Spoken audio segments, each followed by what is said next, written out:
बात करने के लिए बहुत बहुत धन्यवाद। शहीद राम समुज यादव जी के साथ और तमाम सम्मानीय शहीद गणों को और उनके परिजनों को आज सम्मान किया गया। आप सभी को, परिजनों को भी बहुत बहुत प्रणाम। माननीय गण भी यहाँ बैठे हुए हैं, आपको भी नमस्ते, प्रणाम। पहला गीत मैं गाने जा रही हूँ, भोजपुरी में लिखा गया है।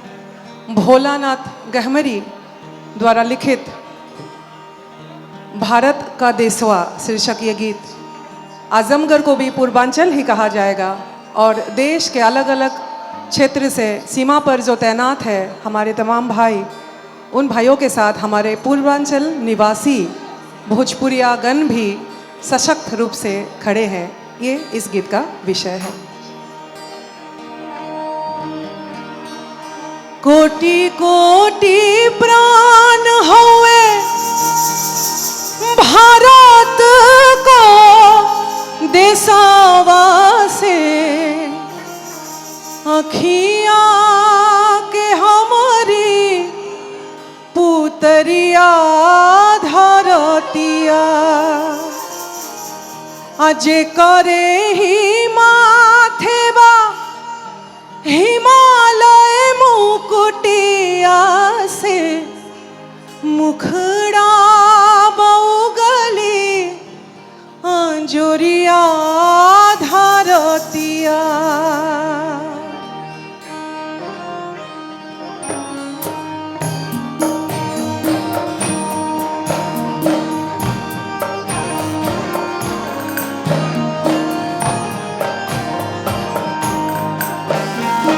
कोटि कोटि प्राण होए भारत को देशवा से, अखियाँ के हमारी पुतरिया धरतिया, जे करे ही माथे बा हिमालय मुकुटिया से, मुखड़ा बउगली अंजुरिया धरतिया।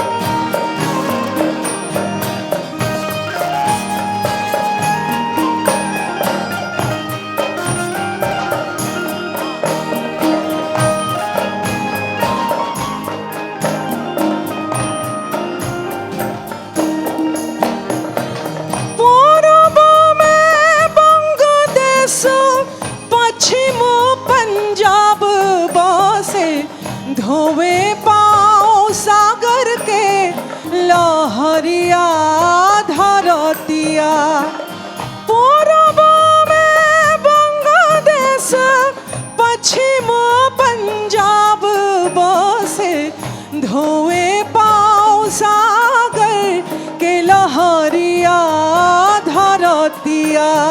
आ गंगा जमुनावा भैले दोनों बहिया से, घरवा में हीरा मोती लरिया धरतिया।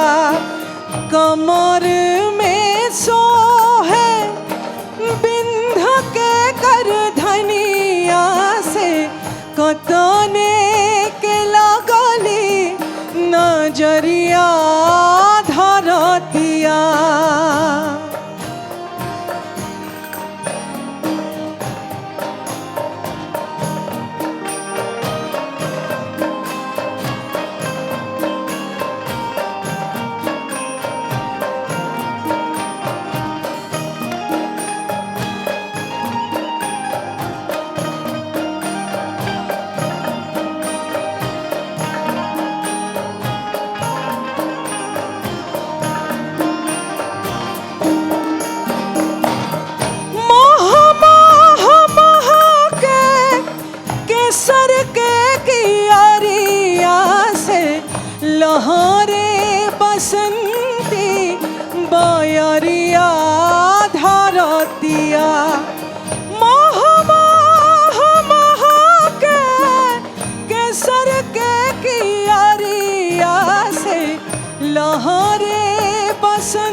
सगरो सीवनिया पर सजग बहरौआ बा सगरो सीवनिया पर सजग बहरौआ बा सजग बा संगे भोजपुरिया धरतिया सहजग बा संगे भोजपुरिया धरतिया सहजग बा संगे भोजपुरिया धरतिया।